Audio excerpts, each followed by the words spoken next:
انا ہدیناہ السبیل اما شاکرا و اما کفورا. ہم نے انسان کے لیے ہدایت کا بندوبست کیا ہے. اور ہم عزیزان گرامی اللہ پھر کیا فرماتا ہے؟ اب انسان کا کام ہے وہ اسے قبول کر لے اور شکر ادا کرے یا رد کر دے، کفران نعمت کرے. عزیزان گرامی یہ جو بہت سے افراد کہہ دیتے ہیں، جیسے بہت بڑے قرآن کے عالم دین ابھی تو اس وقت بہت علیل ہیں، بیمار ہیں، بزرگ ہیں، میرے استاد بھی، میں نے ان کے بعد بہت سوادہ کیے، کئی سال پڑھا.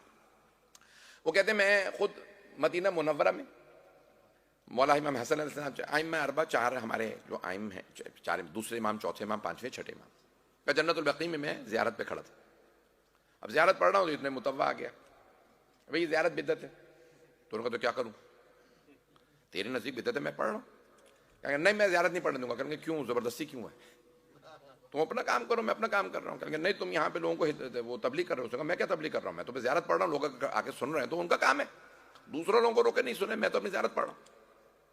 کہنے لگے وہ لڑ پڑے صاحب، کہنے لگے میرے پین کو نکالا اور اٹھا کے پین پھینک دیا. کہنے لگے بلاؤ اپنے امام حسن کو، کہو پین اٹھا کے دیں. سن رہے لوگ؟ کہنے لگے اپنے امام حسن سے کہو کہ تمہیں اٹھا کے پین دے دیں. کہنے لگے مجھے یہ تو کلیئر ہوا کہ تو نہیں مانتا، ہمارے ہی ہیں، تیرے نہیں ہیں. پہنچ رہے ہیں؟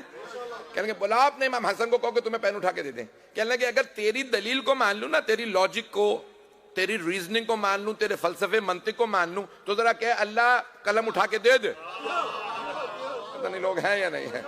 کہا ذرا کہ اللہ میرا قلم اٹھا کے دے دے. کہا خود ہی پریشان ہو گیا. کہنے لگے یہ تو تم نے عجیب میرے ذہن میں بھی شک ڈال دیا. کہنے لگے بدبخت آدمی جب اہل بیت سے دور ہوگا تو شک ہی آئے گا. کہ یہ تو توحید تک تم نے میری مشکوک کر دیا کہ بھئی اللہ بھی قلم اٹھا کے نہیں دیتا. تو کہا یہی تو سمجھانا چاہ رہا ہوں، یہ چھوٹے چھوٹے کام ان کے نہیں ہیں. پتہ نہیں لوگ پہنچ رہے ہیں یا نہیں ہیں. کہا اللہ قرآن میں کیا فرماتا ہے؟ یمحو اللہ ما یشاء ویثبت وعندہ ام الکتاب. اللہ جو چاہے لکھ دے، جو چاہے مٹا دے، اس کے پاس ام الکتاب ہے. تقدیر وہ بدلتا ہے، تقدیر وہ لکھتا. تقدیر کے فیصلے ہوں.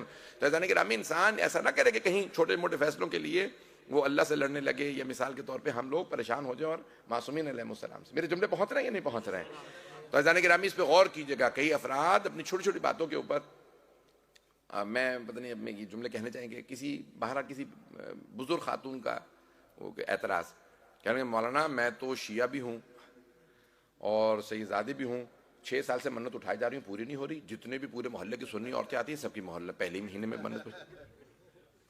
میرے جملے پہنچ گئے؟ نہیں آپ لوگ پریشان ہو کے سن رہے ہیں. کہ پورا محلہ ہمارا لاہور کا، کہیں گے پوری گلی جو ہے یہ اہل سنت کی ہے، ان کی پہلے مہینے میں منتیں پوری ہو جاتی. میں 6 سال سے اٹھائی جا رہی ہوں، میری منت پوری.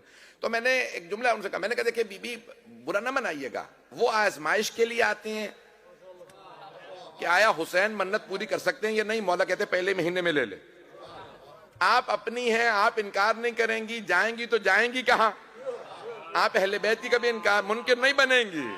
اس لیے اہل بیت آپ کو مسلسل آزمائش میں ڈالتے ہیں. ہمیں خود نہیں پتا. دیکھیں بچہ آگ مانگتا ہے، گھر میں آگ جل رہی ہے، وہ کہے گا امی مجھے آگ دے دیجیے، ماچس دے دیجیے، لائٹر دے دیجیے. آپ دیتے نہیں، کیونکہ پتا کہ یہ کوئی نقصان ہو جائے گا. انہیں پتا ہے ہمیں کیا دینا ہے کیا نہیں دینا ہے. اب ہمیں خود نہیں پتا ہوتا کہ بھئی یہ میں مانگ رہا ہوں اس کا مجھے فائدہ ہوگا یا نقصان ہوگا. کئی افراد اپنا نقصان کر لیتے ہیں. نہیں میں پہنچا نہیں پایا ہوں. ایک صحابی رسول ہیں ثعلبہ کے نام سے، تو انہوں نے سرور کائنات سے کہا یا رسول اللہ مجھے بزنس کروا دیں. صلی اللہ علیہ محمد وآل محمد. آگے آ جائیں،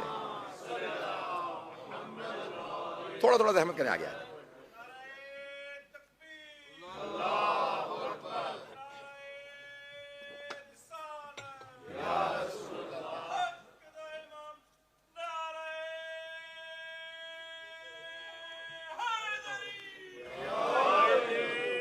توجہ فرما رہے ہیں؟ لیکن ہر آدمی کا نا لیول الگ ہوتا ہے. کسی کو پیسہ کیا اس کے اوپر اثر کرے گا، ہر چیز. 3 چیزیں مولا کائنات فرماتے ہیں کہ انسان کو تبدیل نہیں کرتی بلکہ اسے ایکسپوز کر دیتی ہے. میں نے پوری مجلس پڑھی بھی، میرا موضوع نہیں ہے. مولا فرماتے 3 چیزیں انسان کو تبدیل. لوگ کہتے ہیں جب سے پیسہ ہے بدل ہی گیا.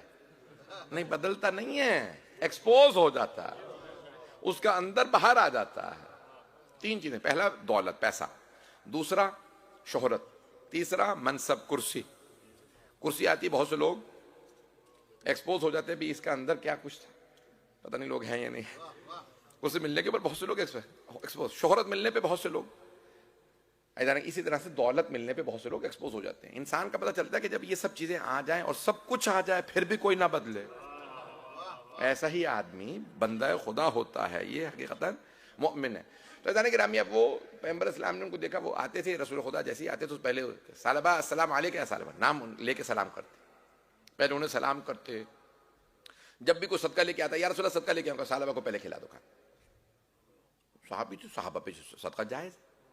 انہیں سب ایک دن ان کا یا رسول خدا مجھے بھی ہم نا تجارت کروا دے, بزنس کروا دے. آپ نے فرمایا تم یہیں ٹھیک ہو. کہ نہیں یا رسول اللہ یہ کیا بات ہوئی, یہاں ٹھیک ہوں, آپ اتنے لوگوں کو کاروبار کرا, مجھے بھی کاروبار کرا دیں. پیغمبر صاحب نے فرمایا ثعلبہ میں افراد پہچانتا ہوں, تمہاری شناخت تم یہیں پہ. کہ نہیں یا رسول اللہ مجھے آپ کاروبار کرا دیں. کہا ٹھیک ہے. 2 درہم دیا آپ نے, چاندی کے 2 سکے, گولڈ کوائن نہیں. چاندی سستی ہوتی, آج تو کافی مہنگی ہو گئی. ایک صاحب نے بھی مجھے پچھلے دنوں فون کیا, کہنے لگے محرم سے پہلے, کہنے لگے مولانا میں نے آپ کا وہ پوڈ کاسٹ دیکھا تھا, اس وقت آپ نے کہا تھا سلور لے لیں, تو 3 گنا پرائس ہو گیا, مجھے اچھا خاصا فائدہ ہو گیا ہوتا. تو بہرحال یہ دیکھیں چیزیں, اب یہ تو سلور بھی مہنگا ہو گیا لیکن اس زمانے بہت ہی سستا, سلور بہت سستا. تو رسول خدا نے 2 چاندی کے سکے دیے, سستے سکے. کیا یہ لو ثعلبہ. انہوں نے ایک سے بکری خرید لی, ایک سے کلہاڑی. بکری کا دودھ بیچنے لگے, بکری نے 2 بچے دیے, وہ ان کے 3 بکریاں ہو گئیں, کرتے کرتے وہ 6 لگ گئے. اور جو کلہاڑی لی تھی جا کے لکڑیاں کاٹتے, لکڑیاں بیچتے, اس سے اور بکریاں لے لیتے. پہلے 5 وقت کی نماز پیغمبر کے پیچھے پڑھتے تھے. اب جب کاروبار اسٹیبلش ہو گیا تو ایک نماز پڑھی, ایک سکپ کر دی, ایک نماز جماعت سکپ کرنے لگے, ایک چھوڑنے لگے. کرتے کرتے پھر 500 نمازیں چھوڑ دیتے, صرف جمعے میں آتے. نمازیں اگر نبی جمعہ پڑھائیں تو واجب ہے, نبی اور امام پڑھاتے ہیں. تو آہستہ آہستہ نماز جمعہ بھی چھوڑ دی. مدینے سے باہر چلے گئے, بہت بڑا اپنا جو ہے وہ فارم بنا لیا, بکریاں بھر گئیں, فارم پورا, کھیت کھلیان. رسول خدا نے کہا کہ بھئی جا کے ثعلبہ کو بتاؤ زکوٰۃ واجب ہو گئی, تیرے پاس بہت زیادہ پیسہ آ گیا. ایک صحابی کہے کہ رسول خدا فرما رہے ہیں بہت زیادہ پیسہ آ گیا, زکوٰۃ نکالو. کہیں گے میرا پیسہ میں محمد کو دوں. رسول اللہ نے کہا, اللہ نے کہا نا اپنی طرح جیسے ایک دوسرے کو بلاتے ہو رسول خدا کو نہ بلانا, تمہیں پتہ بھی نہیں چلے گا, تمہارا ایمان چلا جائے گا. یذهب ایمانکم وانتم لا تعلمون, قرآن کی آیت ہے. تمہیں پتہ بھی نہیں چلے گا, تمہارا ایمان ضائع ہو جائے گا, ایمان چلا جائے گا. پتہ نہیں لوگ ہیں یا نہیں ہیں. کبھی ایسے نہ بلانا نبی کو, امام کو, یہ لگے ایسے نہ بلانا جیسے ایک دوسرے کو بلاتے ہو. خبردار, نبی اور امام کو ایسے نہ, احترام سے. کیسے بلاتے ہیں؟ یا امیر المؤمنین, مولا کائنات کو بلائے عزت احترام سے, کھڑے بھی ہو. ہمارے پتہ ہے بہت سے علماء مراجے اندر بھی نہیں جاتے, کہتے نہیں باہر سے سلام کر لو, گستاخی نہ ہو, اندر جاؤں پشت کروں گا, پیٹ کروں گا. مجھے نہیں معلوم میرے جملے پہنچ رہے نہیں. میرے بہت سے استاد سین میں کھڑے کے زیارت پڑھتے تھے, میں نے کہا اندر آئے, میں کہیں گے آپ جائیں, میں گناہ گار آدمی, میں یہیں سے کروں گا, پھر پشت کر کے باہر آؤں گا, بوڑھا آدمی, گر نہ جاؤں, سلپ ہوں گا, کیوں تو یہیں پہ. کہنے لگے عرض زیادہ, میں نے کہا نہیں اندر آ جائیں, میں اس بچہ تھا. کہنے لگے وہ یہاں دیکھ رہے مجھے نہیں دیکھ رہے, وہ دیکھ رہے سامنے زری ہے. کہ بھائی اتنا, بھائی میری اتنی گستاخی میں نہیں کر سکتا کہ میں جا کے زری کو ہاتھ لگاؤں, میں گناہ گار. عزیزان گرامی, ہر انسان کا اپنا ایک ادب احترام بہت ضروری ہے. اسلام نام ادب کا ہے, جس کا ادب ختم اس کا دین ختم. ادب احترام ختم نہ کریں. سب سے زیادہ ادب احترام کس کا؟ اللہ, رسول, اہل بیت. ان سے زیادہ کسی کا, ماں باپ سے زیادہ احترام ان کا. میرے جملے پہنچ رہے ہیں یا نہیں پہنچ رہے؟ تو اس نے کیا کیا, اس نے رسول خدا کا نام لیا. کہنے لگے میرے پیسے میرے, زکوٰۃ میں محمد کو کیوں دوں؟ اچھا, ان صحابی نے آ کے انہی الفاظ سے پیغمبر کو نقل کیا. پیغمبر بہت نرم دل تھے, ان کو تکلیف ہوئی. تو کہا کہ یا علی آپ جائیے, ثعلبہ سے کہیے میرے 2 درہم واپس کر دو. کچھ لوگ پہنچ گئے. مولا کائنات, وہ جو کچھ برکت تھی وہ پیغمبر کے 2 درہم کی تھی. اب جب پیغمبر برکت دیتے نا تو برکت, اب پیغمبر کا ہاتھ دینے والا ہو تو پھر علی کا ہاتھ چاہیے. تو آپ نے کہا یا علی آپ جائیے.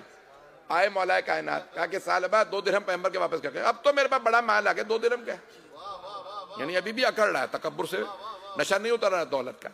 تو اس نے کہا یہ یا علی 2 درہم. مولا نے کہا ہاتھ پہ رکھ, میں اٹھاؤں گا. نہیں ہے جو پہنچ رہے ہیں, وہ دے رہا تھا مولا کو. مولا نے کہا نہیں میں ایسے نہیں لوں گا, تو اپنے ہاتھ پہ رکھ, میں اٹھاؤں گا. وہ جو پیغمبر نے اس نے ہاتھ پھیلائے تھے, رکھے تھے, اس نے مولا کے سامنے ہاتھ پھیلایا, مولا نے 2 درہم اٹھایا, کہیں گے جا چلا جا. ایک ہی دفعہ میں ساری بکریاں مرنے لگی, یہ تو یہاں پہ آپ جانتے ہیں نا، برڈ فلو ہو جاتا ہے، سوائن فلو ہو جاتا ہے، کئی بیماریاں ہوتی ہیں. ایک بیماری لگی، ساری بکریاں مر گئیں، ساری فصلیں اجڑ گئیں، دوبارہ فقیر بن کے مسجد کے سامنے بیٹھ گیا. پہلے جب بھی پیغمبر آتے تھے تو پیغمبر آگے کہتے تھے السلام علیکم ثعلبہ سلام. اب ایک مرتبہ پیغمبر تشریف لائے، ثعلبہ کھڑا ہو گیا، یا رسول اللہ السلام علیکم یا رسول اللہ. پیغمبر نے جواب نہیں دیا. پھر دوبارہ دوڑتا ہوا سامنے کہا، یا رسول اللہ میں نے آپ کو سلام کیا، سلام ہوں آپ پہ. کہا تیرا امتحان ہوا، تو ناکام ہو گیا، تو نے مجھے محمد کہا. پتہ نہیں لوگ پہنچ رہے ہیں نہیں. ایسا نہیں گرامی، جو ان کی گستاخی کر دے ان کا ایمان چلا جاتا ہے. جس نے مولا حسین کی گستاخی کی، جس نے مولا حسن کی گستاخی کی، مولا علی کی، میرے جملے پہنچ رہے ہیں. ایسا نہیں کہ جس نے بھی ان کی گستاخی کی ہے ان کا ایمان ختم. چلا اب یہ نہ سوچے کہ میں ابھی بھی مومن ہوں. کون سے مومن؟ مومن ان کی وجہ سے مومن ہے، ان کے صدقے میں مومن ہے، ان کا گستاخ مومن نہیں ہے.